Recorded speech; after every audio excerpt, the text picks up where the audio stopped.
প্রকৃতিতে বইছে শীতের হাওয়া, শরীরে টানটান অবস্থা, শুকিয়ে যাচ্ছে ঠোঁট, শুকাচ্ছে ত্বক, এমনকি শুষ্ক হচ্ছে চুলও। শীত আসতে না আসতেই কেন এমন হচ্ছে? ঘাটতি আছে কি পুষ্টির?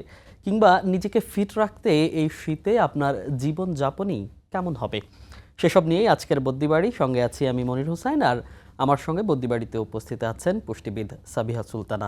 ম্যাম, আপনাকে স্বাগত বদ্যিবাড়িতে। ধন্যবাদ। কেমন আছেন আপনি?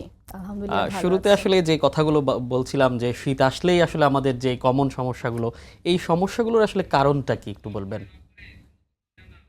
আসলে দেখেন, শীতকালে আমাদের যেটা মেইন সমস্যা যেটা হয় যে আমাদের হচ্ছে শুষ্ক ত্বক, ঠোঁট ফেটে যাচ্ছে এবং হচ্ছে আমরা পানি খাওয়া কিন্তু কমিয়ে দিচ্ছি। ঠিক আছে? তো আমরা যদি বলতে চাই যে শীতের সময় আমাদের কাছে বেশিরভাগ কোন ধরনের পেশেন্টগুলো আসে, তো সেটা যদি বলতে চাই যে আমাদের কাছে প্রথম যেটা আসে সেটা হচ্ছে যে ঠান্ডা, সর্দি, কাশি এগুলো তো আছে, সেই সাথে হচ্ছে তাদের ত্বক ফেটে যাওয়ার সমস্যা নিয়ে আসে, যে স্কিনের কোনো সমস্যা হচ্ছে কিনা। তো এই জিনিসটাকে আমরা যেটা বলতে পারি যে আসলে এই শীতের সময়ে আমরা হচ্ছে পানির যেই ঘাটতিটা আমাদের বডিতে ফেলি, মেইনলি হচ্ছে এই পানি কম খাওয়ার কারণেই কিন্তু আমাদের ত্বকটা শুকিয়ে যায়, একটা ত্বকে ফাটলের মতন একটা সিমটম দেখা দেয়, এবং সেই সাথে হচ্ছে আমাদের ইউরিনেশনও কমে যায়, এবং হচ্ছে আমাদের ঠোঁট, তারপরে হচ্ছে ত্বক, এগুলো দেখা যায় যে খুবই শুষ্ক অবস্থায় থাকে। আচ্ছা।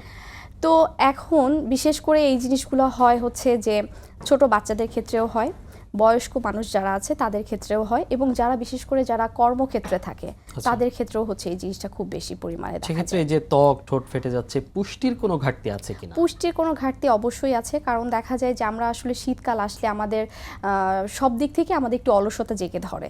আমাদের ডায়েট থেকে শুরু করে, আমাদের ডিসিপ্লিন থেকে শুরু করে সব কিছু একটু চেঞ্জ হয়ে যায়। ঠিক আছে? তো দেখা যায় আমরা হয়তো বা নর্মাল ডেজগুলোতে আমরা হয়তো বা সকালবেলা হাঁটতাম, বা আমরা খালি পেটে উঠে, আমরা ঘুম থেকে ওঠার পরে খালি পেটে কোনো একটা ড্রিঙ্কস আমরা খেতাম। কিন্তু দেখা যায় এখন যখন শীতকাল, তো তখন দেখা যায় আমরা ঘুম থেকে উঠছি দেরি করে, আবার তখন যে একটা ড্রিঙ্কস কোনো একটা কিছু আমরা খাবো ঠান্ডার কারণে, সেই জিনিসটা কিন্তু আমাদের খাওয়া হচ্ছে না। সেই সাথে হচ্ছে ফলের কথা বললাম, এখন দেখা যায় যে শীতকালে ফল হচ্ছে একটু লিমিটেড পাওয়া যায়, কিন্তু সেই ফলগুলো দেখা যায় আসলে আমাদের ওইভাবে খাওয়া হয় না। এবং হচ্ছে আমরা যদি বিভিন্ন ধরনের সবজির কথা বলি, তো সবজির ক্ষেত্রেও দেখা যায় যদিও সবজির সমারোহ আমাদের কাছে অনেক বেশি থাকে, কিন্তু আমরা খাওয়ার সময় কিন্তু ওই ভেজিটেবলস বা হচ্ছে লিফি ভেজিটেবলসের কথা যাই বলি, সেগুলোও কিন্তু আমরা অ্যামাউন্টটা কমিয়ে দিই। আর তার মধ্যে দেখা যায় যে আমরা যারা ওয়ার্কিং প্লেসে থাকি, বা হচ্ছে যারা স্টুডেন্ট এবং হচ্ছে যারা ছোট বাচ্চা আছে, সবার ক্ষেত্রে এই জিনিসটা হয় যে নিয়ম করে যে আমাদের প্রত্যেক দিন 8 থেকে 10 গ্লাস বা হচ্ছে তার থেকে একটু বেশি পানি খাওয়ার কথা, সেইটা খাওয়া আর হয় না। এবং হচ্ছে যেই খাবারগুলো আমাদের বডিতে হাইড্রেশন ধরে রাখে, সেই খাবারগুলো কম খাওয়া হয়। হ্যাঁ, তো দেখা যায় শীতকালে একটু দাওয়াতও বেশি পড়ে যায়।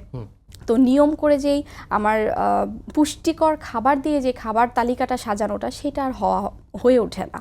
তো এবং বাহিরে খাবারের ঝুঁকিটাও কিন্তু অনেক বেশি বেড়ে যায়। খাবার তালিকা নিয়ে যদি আসি, আসলে একজন সাধারণ মানুষের যে খাবার তালিকাটা আসলে কেমন হওয়া উচিত, যেহেতু গরম থেকে শীতে একটা পার্থক্য আসে এবং খাবারেও পার্থক্য আসে, সেক্ষেত্রে শীতে আসলে খাবার তালিকাটা কেমন হবে? শীতে দেখেন আসলে আমাদের একটু সাবধান হওয়া উচিত, কারণ হচ্ছে শীতকাল মানেই হচ্ছে চারপাশে পিঠা পুলির একদম ধুম পড়ে যায়।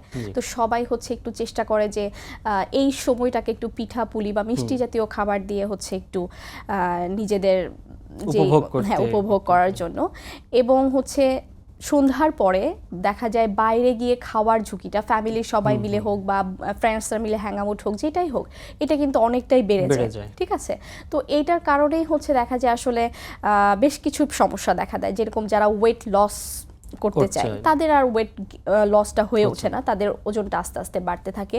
যারা ডায়াবেটিক রোগী আছেন তাদের ক্ষেত্রেও কিন্তু দেখা যায় যে এই ডায়াবেটিসের গ্লুকোজ লেভেল যেটা থাকে, গ্লুকোজ লেভেলটা হচ্ছে আসলে কমছে না। এবং যেটা দেখা যায় ইউটিআই সমস্যা, তাদের হচ্ছে ইউরিনারি ট্র্যাক্ট ইনফেকশন যেটা বলি কি আমরা, তো তাদের দেখা যায় যে বিভিন্ন ধরনের ইউটিআই প্রবলেমগুলো থাকে, এবং সেই সাথে হচ্ছে ঠান্ডা, জ্বর, কাশি এরকম তো থাকেই। তো এগুলোর ক্ষেত্রে আমরা যেটা সাজেশন দিয়ে থাকি সেটা হচ্ছে পরিমিত পরিমাণে পানি খেতে হবে। এটার জন্য আমরা এভাবে ভাগ করি যে প্রতি 30 কেজি ওজনের জন্য 1 লিটার পানি খাবে, যদি তার অন্য কোনো কমপ্লিকেশনস না থাকে। তো সেই হিসাবে ধরেন আপনি একজন 60 কেজি ওজনের মানুষের ক্ষেত্রে, তাহলে আপনি অ্যাপ্রক্সিমেট 2 লিটার পানি তাকে আপনি সাজেস্ট করতে পারেন, এবং সেই সাথে তার অন্যান্য পানীয় বা হচ্ছে একটু তরকারিটা যদি একটু ঝোল করে রান্না করে, তো এগুলো দিয়ে কিন্তু এটা হচ্ছে মানে ম্যাচ হয়ে যাচ্ছে।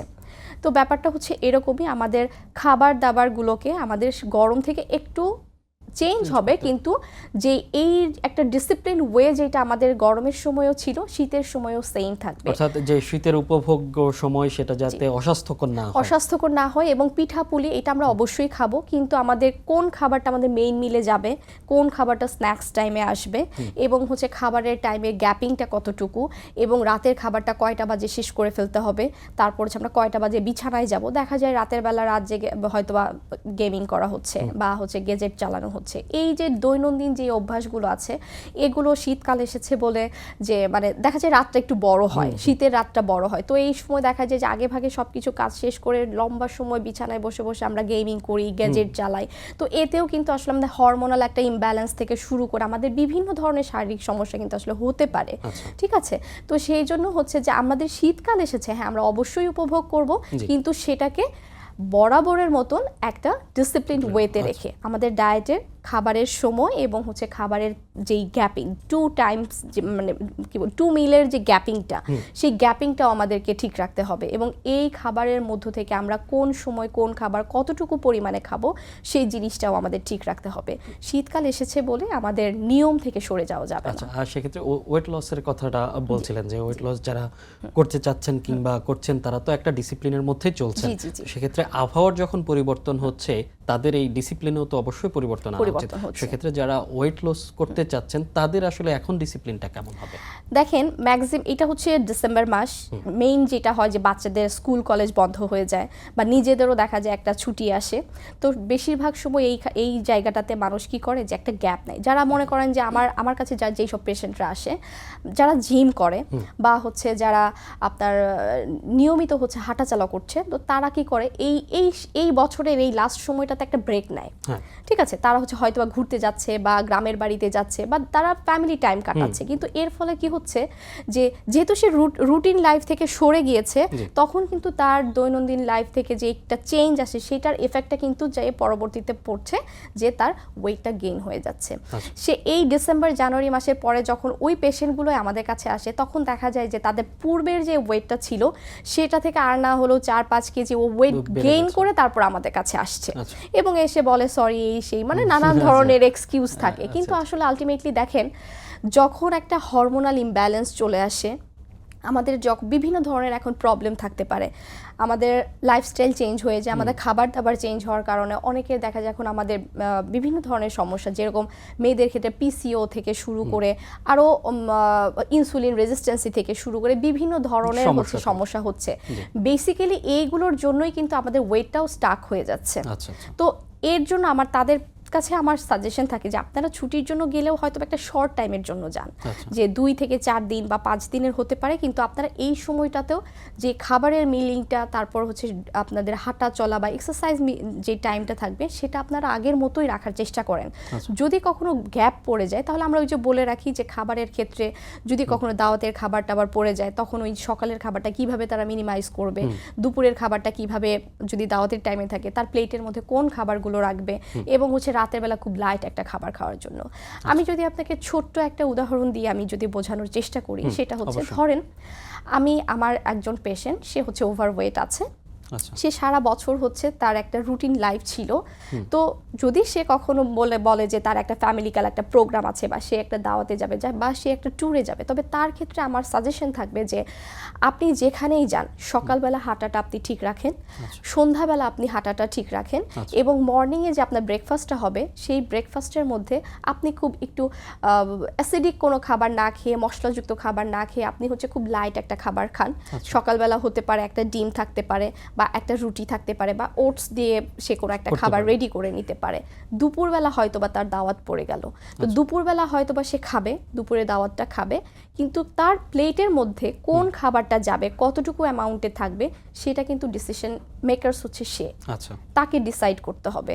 এরপরে সে হয়তো বিকালের নাস্তাতে হয়তো একটা খুব ছোট অ্যামাউন্টে হচ্ছে সে একটু ফ্রুটস নিতে পারে, একটু ভেজিটেবলস নিতে পারে, এবং রাতের খাবারটা তার খুবই লাইট হবে। সে রাতের খাবার স্কিপ করবে না, কিন্তু রাতের খাবারটা তার জন্য খুব লাইট হবে। সেম যদি রাতে দাওয়াত থাকে তাহলে সকালে এবং দুপুরের খাবারটা সে নিজে থেকে কমিয়ে আনবে এবং রাতে তার একটা হেভি মিল খাওয়া হবে। এবং সেই ক্ষেত্রে সাজেশন থাকবে খাওয়ার 1 ঘন্টা পরে একটু সে নিজের মতন করে পায়চারি করে নিবে বা একটু 15-20 মিনিট হেঁটে নিবে।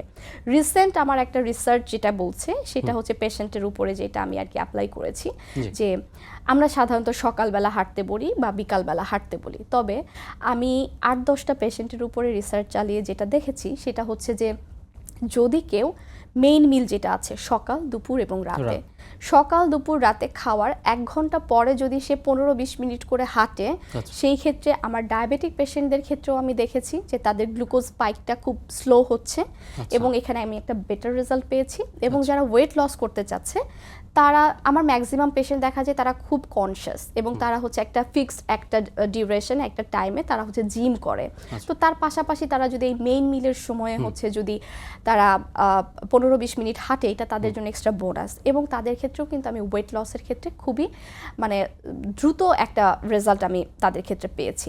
তো আমার পেশেন্টদের জন্য এবং হচ্ছে দর্শকদের জন্য আমার সেই সাজেশনটাই থাকবে যে আপনারা এইটা একটু অ্যাপ্লাই করে দেখেন। খাবারের 15 মিনিট, খাবারে 1 ঘন্টা পরে 15-20 মিনিট করে হাঁটবে। আচ্ছা, সেক্ষেত্রে এই যে যারা ডায়েট করছেন তাদের যে ডায়েট চার্ট আপনারা নির্ধারণ করে দিচ্ছেন, সেক্ষেত্রে যেহেতু এখন রাত বড় হয়েছে, সেক্ষেত্রে ডায়েট চার্টে কোনো পরিবর্তন আনার দরকার আছে কিনা?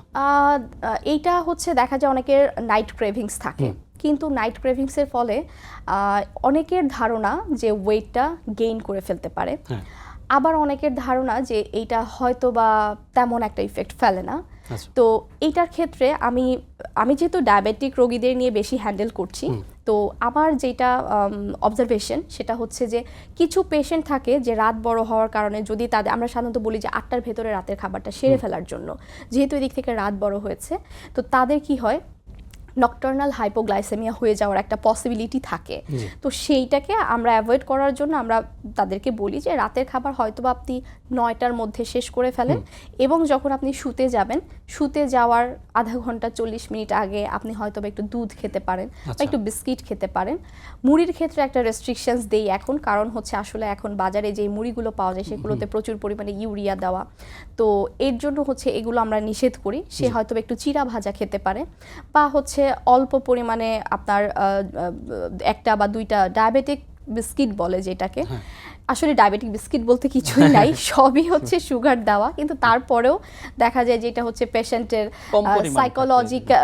সাইকোলজিটাকে একটু কি বলে শান্ত করার জন্য, যে আপনি হচ্ছে 1টা 2টা আপনি খেতে পারেন, এটা সাজেশন থাকে। এবং যারা ওয়েট লসের ক্ষেত্রে থাকে, আমরা তাদেরকে শীতকালে হচ্ছে বলে থাকি যে অনেকের মাথার মধ্যে থাকে, দেখবেন যে ইন্টারমিটেন্ট ফাস্টিং এই ব্যাপারটা হচ্ছে থাকে যে লম্বা সময় তারা না খেয়ে থাকবে। হ্যাঁ, তো সেই ক্ষেত্রে হচ্ছে আমি বেসিক্যালি যেটা সাজেস্ট করি, ইন্টারমিটেন্ট ফাস্টিং আমিও সাজেস্ট করি, সেটা হচ্ছে পার্সন টু পার্সন, পার্সনের সকল কন্ডিশন দেখে তারপরে। তো যারা ওয়েট লসের ক্ষেত্রে থাকে, আমি তাদের ক্ষেত্রে এইটাকে বলি যে আপনারা এই সময়টাকে হচ্ছে আপনি একটু বেছে নেন, যে যদি সে হচ্ছে যে আর্লি ইভিনিং যদি সে ডিনারটা সেরে ফেললো, তারপর হচ্ছে ওই দিক থেকে ঘুম থেকে ওঠার পরে হচ্ছে সে তার ব্রেকফাস্টটা নিল, আর এর ফাঁকে ফাঁকে সে হয়তো বা একটু ভেজিটেবলস দিতে পারে বা মিক্সড সালাদ, একটু টক দই দিয়ে কি বলে মেরিনেট করে সে হচ্ছে এটা নিতে পারে। সেটা হচ্ছে তারপরও ধরেন যে 10টা বিফোর 10 PM এইরকম টাইমের মধ্যে শেষ করতে পারে। আর কিছু রিসার্চ আসলে ভাইয়া বলছে যে রাতের বেলা যদি কেউ কিছু কমপ্লেক্স কার্বোহাইড্রেট জাতীয় কোনো একটা খাবার বা হচ্ছে লো ক্যালোরিফিক, ধরেন একটু ফ্রুটস বা হচ্ছে অন্যান্য খাবার যদি খায়, তাহলে হচ্ছে ওয়েট গেইন বা ওয়েট লস এটার ক্ষেত্রে কোনো ইফেক্ট ফেলে না, যদি তার অন্যান্য নিয়ম কানুন সবকিছু ঠিকঠাক থাকে। যদিও এই রিসার্চের মানে কি বলবো, এইটা হচ্ছে আপনার রিসার্চের সংখ্যাটা হচ্ছে কম। আচ্ছা, ঠিক আছে, তো সেই জন্য দেখা যায় যে আসলে আমরা ওইভাবেও সাজেস্ট করি না যে আপনি রাতের বেলা মানে ঘুম থেকে বা উঠে বা ঘুম ভেঙে গেলে আপনি কোনো একটা কিছু খাবেন বা এরকম। তো আমরা সাজেস্ট করি যে আপনি একটা সাউন্ড স্লিপ দেন, আপনার যেন ঘুমে ডিস্টার্ব না হয়। এবং যেটা আমরা ঘুম ভালো হওয়ার জন্য যেটা বলি সেটা হচ্ছে ঘুমাতে যাওয়ার মিনিমাম আধা ঘন্টা 1 ঘন্টা আগে সে তার পানি খাওয়াটা বন্ধ করে দিবে, এরপরে আর পানি খাবে না। তাহলে কি হয় যে তার রাতের বেলা যে ইউরিনেশন চাপার কারণে তার যে একটা ঘুমে ডিস্টার্ব হয়, সাউন্ড স্লিপ আর হয় না। তো সেই জন্য আমরা বলি যে আপনি ঘুমানোর আধা ঘন্টা ঘন্টা 40 মিনিট আগে আগে। পানি খাওয়াটা অফ করে দেন, তাহলে দেখা যাবে আপনার রাতের বেলা আর হয়তো বা আগে যেরকম পানি খেয়ে শুলেই যেরকম দিন 3-4 বার ইয়ে করতে হতো, সেই ডিস্টার্বটা ওয়াশরুমে হচ্ছে যেতে হতো, না। সেই ডিস্টারবেন্সটা আর হচ্ছে ম্যাম, না। আমরা একদম শেষের দিকেই চলে এসেছি, সময় যেহেতু কম। আপনার যে বিষয় আপনি যেটি বলছিলেন, ডায়াবেটিস আক্রান্ত রোগীরা যারা আছেন, যদি ছোট করে জানতে চাই যে এই শীতে ডায়াবেটিস আক্রান্ত রোগীদের জীবনযাপনটা আসলে কেমন হওয়া উচিত? ডায়াবেটিস আক্রান্ত রোগীদের ক্ষেত্রে আমার প্রথম পরামর্শ হচ্ছে এই শীতে তাদের হাতে পায়ের যত্ন নিতে হবে। আচ্ছা, কারণ এই সময় দেখা যায় ডিহাইড্রেশনের পরিমাণটা বেড়ে যায় এবং আমাদের পায়ে পা ফাটা থেকে শুরু করে বিভিন্ন ধরনের হচ্ছে ওন্ড দেখা যায়। তো ডায়াবেটিক রোগীদের ক্ষেত্রে যেহেতু আমরা দেখি যে যে কোনো ধরনের ওন্ড হিল হতে একটু সময় নেয় এবং শীতকালে সেটা আরও কম মানে স্লোলি হয়। তো সেই জন্য আমাদের তাদের ক্ষেত্রে সাজেশন থাকে যে আপনারা হাতে পায়ের প্রতি আপনারা আলাদা যত্ন দিবেন এবং পায়ের জন্য আরামদায়ক এবং ভালো মানের মোজা ইউজ করার জন্য। সেই ক্ষেত্রে একটা ভালো শু সে ইউজ করতে পারে হাঁটতে যাওয়ার জন্য। এবং যেটা বলি যে ডায়াবেটিস রোগীদের ক্ষেত্রে হতাশ হওয়ার কিছু নাই, তারাও পিঠাপুলি খেতে পারবে, তবে পিঠাপুলি থাকবে হচ্ছে মেইন মিল, হয়তোবা সকালে অথবা দুপুরে অথবা রাতে, এই মেইন মিল হিসাবে কোনো স্ন্যাক্স টাইমে খাওয়া যাবে না। আমরা যেটা ভুল করি যে হয়তোবা বাসায় চিতই পিঠা করেছে, আমরা হয়তোবা চিতই পিঠাটা কি করলাম বিকালের নাস্তায় খেলাম, বা সকাল দুপুরে মাঝখানে যেই সময়টা আছে আমরা সেই সময়টাতে খেলাম। তো এইটা হচ্ছে পুরোপুরি হচ্ছে মানে একটা মানে ভুল ধারণা, এটা আমাদের করা যাবে না। এইটা করলে দেখা যায় এগুলো হচ্ছে প্রচুর হাই ক্যালোরিফিক খাবার এবং হচ্ছে দেখা যায় সিম্পল কার্বস খুব দ্রুত আমাদের গ্লুকোজটাকে স্পাইক করে ফেলে। সো দ্যাটস ওয়াই আমার সাজেশন থাকবে যে আপনারা যদি কোনো ধরনের পিঠা পুলি কোনো কিছু খাওয়ার যদি আপনাদের ইচ্ছা থাকে, সেইটা থাকবে হয় সকালে খাবেন, আদারওয়াইজ হচ্ছে রাতে খাবেন। মেইন মিলের সাথে সাথে পরিমাণ মতন সবজি থাকবে, একটু সালাদ থাকবে এবং পরিমাণ করে আপনি ফিশ নিতে পারেন, চিকেন নিতে পারেন, যেটা রাখেন মানে প্রোটিন, কার্বোহাইড্রেট এবং হচ্ছে ফ্যাট, এবং সেই সাথে হচ্ছে ভিটামিন, মিনারেলস সব কিছুর জন্য একটা কম্বাইন্ড প্যাকড আপনার প্লেটের মধ্যে থাকে। সো আর ডায়াবেটিক পেশেন্টদের ক্ষেত্রে বলা হবে যে মিষ্টি জাতীয় খাবার, চিনি জাতীয় খাবার এগুলো একটু অ্যাভয়েড করে চলবে। আর হচ্ছে চায়ের মধ্যে চিনি, অনেকেই হচ্ছে আপনার 0 ক্যাল ইউজ করে, আমার পক্ষ থেকে সাজেশন থাকবে এটাও ইউজ না করার জন্য। তো এইটাই ডায়াবেটিক যাদের আছে তাদের হচ্ছে কমপ্লেক্স কার্বোহাইড্রেট নিতে হবে, পরিমাণ মতন প্রোটিন থাকবে এবং গুড সোর্স থেকে ফ্যাট নিতে হবে এবং পরিমাণ মতন ভেজিটেবলসটা তার খাবারের তালিকাতে থাকবে। অসংখ্য ধন্যবাদ আপনাকে বুদ্ধিবাড়িতে আসার জন্য এবং আমাদেরকে এত সুন্দর আলোচনা শোনানোর জন্য। আপনাকেও অসংখ্য ধন্যবাদ আমাকে এখানে আমন্ত্রণ জানানোর জন্য। দর্শক, কথা হয়েছে শীতকালীন নানা পুষ্টি নিয়ে এবং শীতকালীন খাবার তালিকা আপনার কেমন হবে সেসব নিয়ে। আজ এ পর্যন্তই, পরবর্তীতে দেখা হবে অন্য কোনো অতিথি নিয়ে, অন্য কোনো বিষয় নিয়ে। ততক্ষণ ভালো থাকুন, সুস্থ থাকুন আর সঙ্গে থাকুন সময়ের।